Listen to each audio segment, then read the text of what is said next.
Happy Labor Day, traders. It is Monday evening, about 7 o'clock Central Time, doing a little bit of research for Tuesday. Man, we had a wild week last week, but we were expecting a big sell off. We got that sell off, made some money on the downside, but boy, did we nail it on that rebound on Friday. So let's take a look at the market, see what's going on. I'm going to try and find a stock trade or two. The bottom line is, I don't believe this selling is over for a bit. We had a nice low that was established on Friday.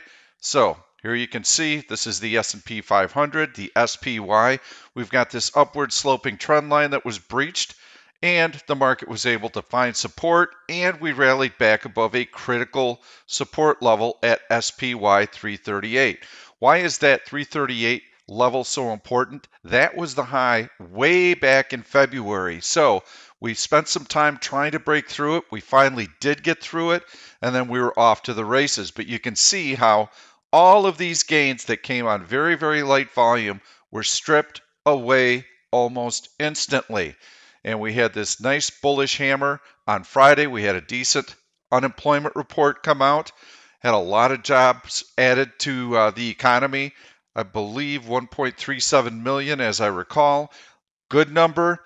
So, not anything that should have sparked a big market decline. In fact, all the news last week was pretty decent from an economic standpoint. ISM manufacturing was better than expected. ISM services was better than expected. So why did we fall? Why did we drop?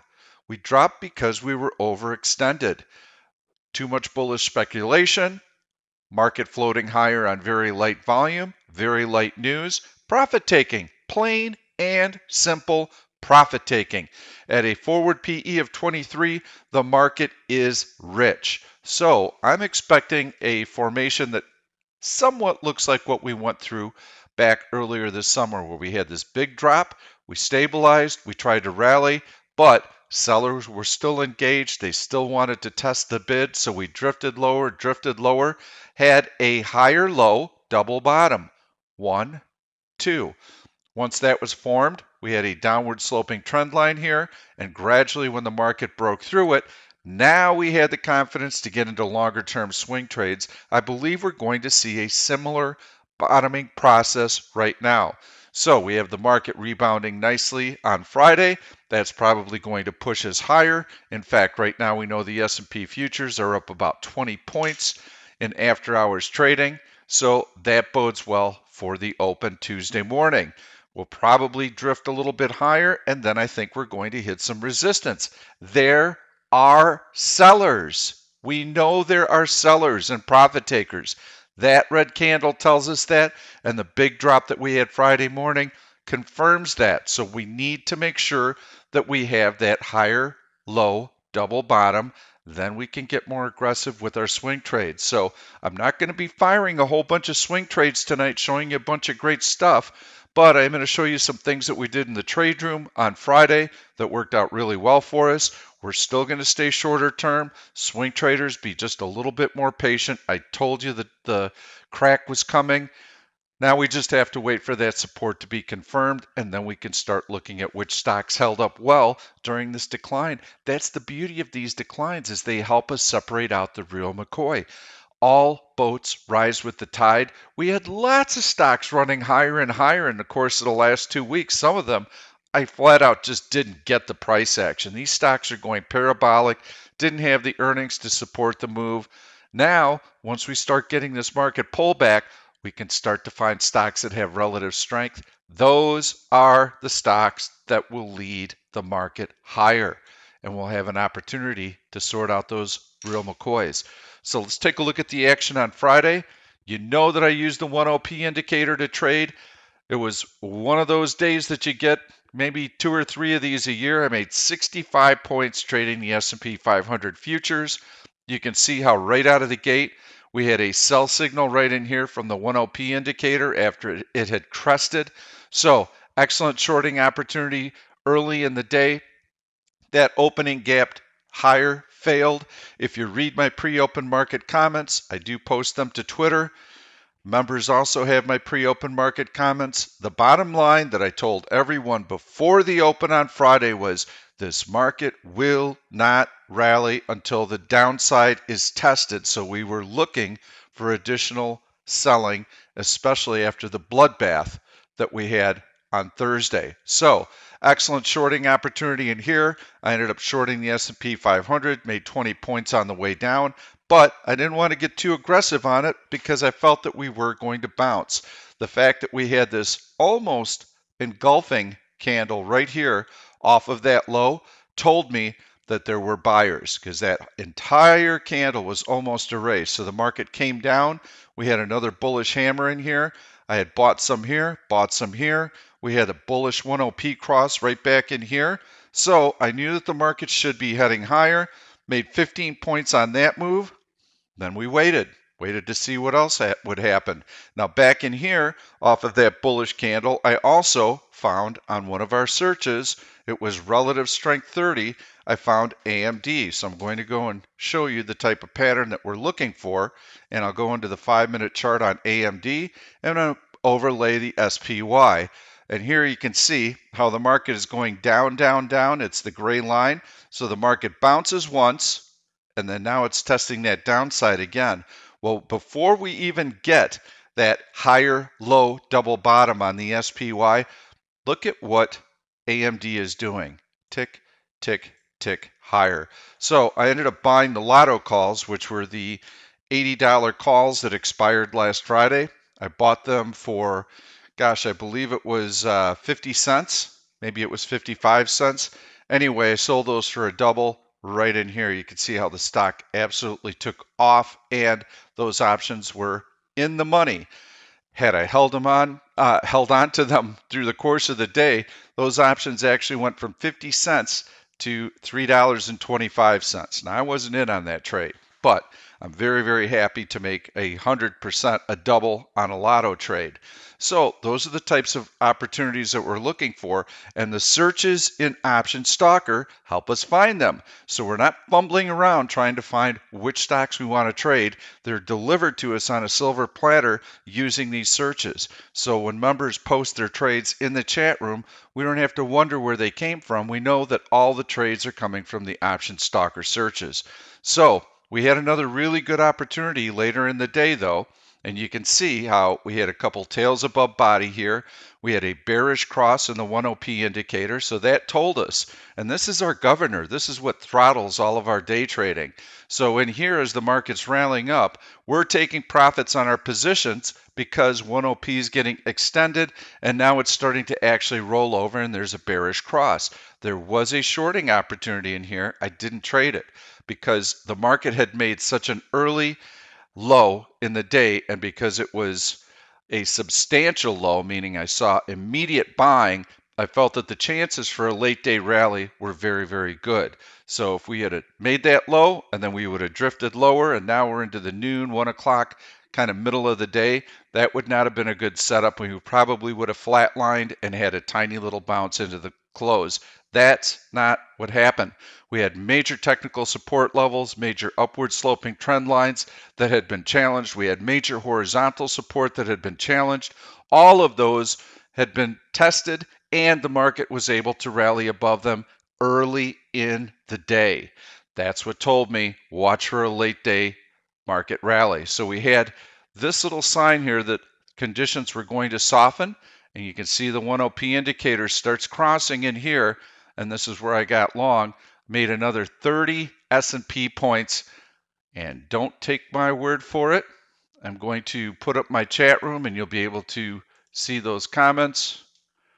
And this was a video I posted, but right here you can see at 1323, long SPY 240.86. I reference the SPY because everyone has that. I want to see it clear 341.20 in the next 10 minutes, and then boom, we were off to the races. Put my limit out there. I let everyone know I'm looking for a 30-point gain in it, and I don't know where I have the exit, but lots of members were trading individual stocks that had relative strength. We also do have some out of the money bullish put spreads that look like they're in really good shape right now. Had a little bit of difficulty with Microsoft. We had to leg out of that trade. We did that very early Friday morning. Excuse me, we didn't leg out of it. We just closed the position down. Let's take a quick look at Microsoft, and I'll tell you why I did not like that stock. And this is a trade that we had on from a while ago. I'm going to take off that SPY overlay, going to go into the daily chart. Microsoft had a really big drop in here, and that's not typical of Microsoft. It usually holds up very, very well. When I saw that weakness and I saw us testing the support level that we were leaning on right here on that breakout, I sent out an email alert Thursday night to members. I said on the open Friday, make sure you buy that spread back. It was a $2.50 spread between the strike prices. We got a 50-cent credit for that trade initially. We bought it back for 85 cents, so we lost 35 cents on that trade. Kind of negated a really nice bullish put spread that we've had on for a few weeks in Amazon. That did expire worthless. So we've got 5 other bullish put spreads on right now. Those all look to be in really good shape. I think the market's going to move sideways to slightly higher for a couple of days. But in here somewhere, we're going to see a retest. We're going to see some selling pressure. On that selling pressure, we want to have all of our candidates ready to go, because I do believe that we'll have an opportunity to sell some out of the money bullish put spreads. I didn't see any dire news that would really rattle and shake up this market longer term, at least not yet. As we get these pullbacks, I'm going to be able to gauge the bid. I'm going to be able to gauge the selling pressure. I'm going to adjust accordingly. I want to see some nice firm support. So I am going to get to a couple of trades. We'll take a look, see what we've got. This is the custom search engine that we use, and I'm going to use it on a swing trading basis. I want to find a stock that's got decent option liquidity, a rating of 0 or higher, and I also want to make sure that the stock has good relative strength. So strength versus SPY on a 30-minute, 1-hour, 2-hour, 4-hour daily basis. Yes, all across the board, multiple time frames, confirmation, this stock has relative strength. I also wanted to see heavy volume in the last 15 minutes of trading, and I wanted to see a nice ADX, meaning that the stock had some good closing momentum on Friday and on good volume. So these are the stocks that came up. WKHS I'm going to show you, but here's why I'm interested in that ADX in the last 15 minutes of trading being so strong. The market actually sold off. So I want to see a stock that was powering higher. So I'm going to click on WKHS. That was the more interesting of the two. I like this compression and this consolidation. You can see how the stock has run up dramatically. Very, very firm support level right here at $15. We've got a nice little upward sloping trend line. Stock's at 1971. Let's take a look at that 5-minute chart, and you can see market down, down, down. And this is why I always run a 5-minute chart of the S&P 500 behind the stock so that I can compare tick for tick on a 5-minute chart. What is the stock doing? What is the market doing? Well, in this case, you can see how the stock is near its high of the day while the market is floating lower. And look at that volume. Oh, yeah. We like relative strength on big volume.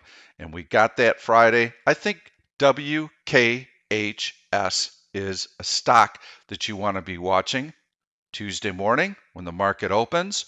Make sure that you're waiting for market support. You don't need to rush in and buy anything right now. Make sure that the bid has been tested.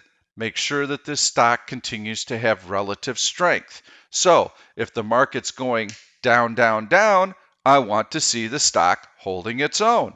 So if the market opens up Monday and then it starts to tick lower like this, here's what I want the stock to do. I want it to hold its own, because as soon as that market turns around, whoosh, it's gone. That is how we increase our probability of success. That's how we trade consistently throughout the course of the day. We also apply those same principles to doing swing trades.